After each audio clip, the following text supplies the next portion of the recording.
Usa na pod kay cake order ang ato ang buhaton karon mga labilab. So nakita ninyo, maratag crumb coat ana og karon mag frosting na ta. Ang size di ay ani kay 8x4 nga moist chocolate cake, and then white lang ang frosting. So padayon ta sa pagpasinaw ani ato ang cake ug tag-anan ninyo mga lablab ug unsay design nato karon kuno hype.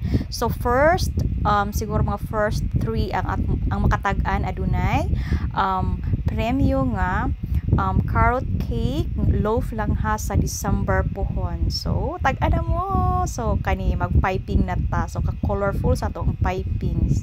Diri pa lang siguro na namoy mga idea og unsa ni siya ang design sa ato ang cake nga buhaton karon. So tag-ana. Napagilaing clue kung wala pa gyud mo katag-an. So kana pa lang jud klaro na kaayo no, padayon gyapon ta sa pagpipe ani diring dapita kay para managhan ang ato mga rainbow nga mga piping. So mao na siya ato ang cake karon di ay unicorn cake. So nabutang na ta sa wings kay nani siya wings nga unicorn. So mao na siya tanawa di ba? Ka-cute, oy, ka-cute sa mga eyelashes. Oy, so birthday day ni Inday Athea Jane. Happy birthday day Athea Jane. Og thank you so much Day Jessery sa pag-order cake.